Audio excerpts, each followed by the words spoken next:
Hey guys, this is the Writing Prompt channel. Here, we take posts from Reddit and read out loud the best stories with the help of a bot. Enjoy this amazing story. The Writing Prompt by user FennecWF. In the criminal world, your job is to find the wanted cops, bring them to the client, and raise them from the dead. You are the antithesis to the hitman. You are the necromancer. Here is the amazing story made with the help of the prompt by user Professor Cynical. I smell death in the city. People clinging to the edge of existence brings joy to me. Their desperation clouds the air. Beggars on every street corner rattle their bowls with coins inside.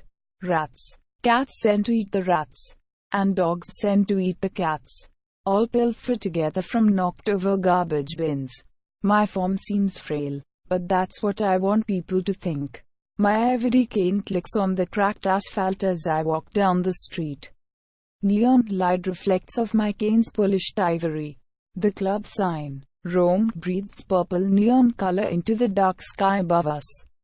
As I approach, the muscle-bound bouncer looks at me furtively. He knows what I aim as I glide past him up the stairs. Curiously, I smell no fear as I walk past him as unfamiliar music assaults my ears upon entering this establishment. This bothers me, but something else catches my eye. The clean marble floor reflects my ancient face. Nor do I smell the city stench here. Most curious, I walk down the entryway, losing my cloak straps and letting it fall from my shoulders. A prim-looking girl, no more than 20, wearing a shrink-wrapped dress, goes to pick it up, but it doesn't reach the ground, instead hanging itself on the coat rack. My cane clicks upon the floor and I enter the main room as instead of a room of clubgoers, packed in like sardines. I see only a set of chairs around a rectangular table. The seat closest to me sits empty at the end of the table and faces 3 filled chairs. 3 men sit on the opposing side, 2 flanking the man at the head of the table. I stand behind the empty chair and look at them keenly. The 2 side men I recognize as boring middle-aged bureaucrats, judging by their school ties and party beans. Their independence, mercenary officials siding with whoever has the most power. They cling to powerful men as gold diggers do to rich men. Most curious, the man at the head of the table couldn't be more unlike the 2 bureaucrats. He's tall, while slim looks very fit. I guess his age to be no more than 35. Keen eyes look at me behind clean spectacles. This must be who called for my services. He's the leader. Please take a seat, says the leader. Now curious, I tap the seat with my cane. It moves backwards, allowing me to seat myself. After sitting, the chair moves back to the table. The 2 bureaucrats shudder at this display. But the leader doesn't even blink. The leader looks at me intently, saying nothing. The bureaucrats nervously fidget and look at each other while the unfamiliar music plays over the speakers. This display intrigues me. After a moment passes, I speak. I see you didn't call me here to resurrect a spouse, a child, or your pet cat.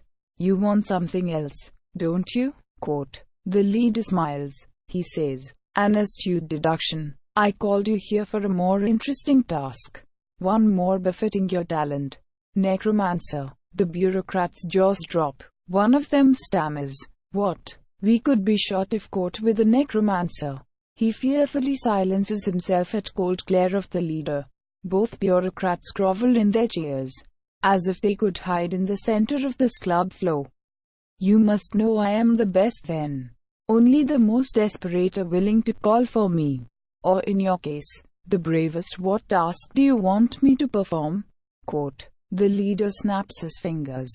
To my left, another club girl in a shrink-wrapped dress walks out from the shadows carrying a plain white pottery vase. In the light I can barely see, it's brittle and very old. She walks over and sets it in the center of the table. Then she retreats to the shadows. I motion with my cane. The vase levitates just above the table and hovers to me. The lid lifts off and a sample of contents inside float up. Ash. Disgruntled I state. You should know well enough necromancers cannot overcome cremation. Not to mention this ash must be over 1,000 years old by now. The leader snaps his fingers again.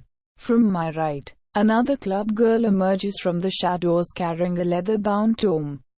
She sets the tome in front of me. Then she retreats to the shadows.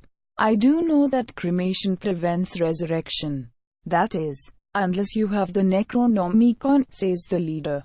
My jaw drops. For the first time in a century I am dumbfounded. Who are these people? Who is this man? The only piece I lack is the necromancer who can use the tome. If you successfully perform this task for me, you may keep the book, says the leader. Regaining my composure, I lock eyes with the leader.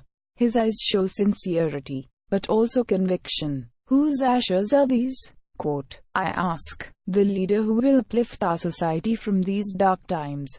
The man who will unify the world under one banner again. Julius Caesar, says the leader. I don't want just the tome then. I say. The leader for the first time shows surprise. I want to join your party.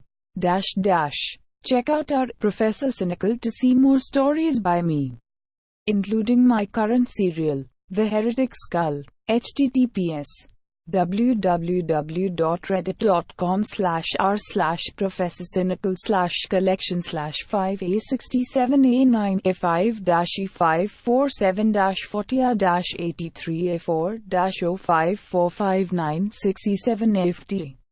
The end. Thank you guys for checking out this channel. Please subscribe, like and share this video. See you in next one. Thank you and goodbye.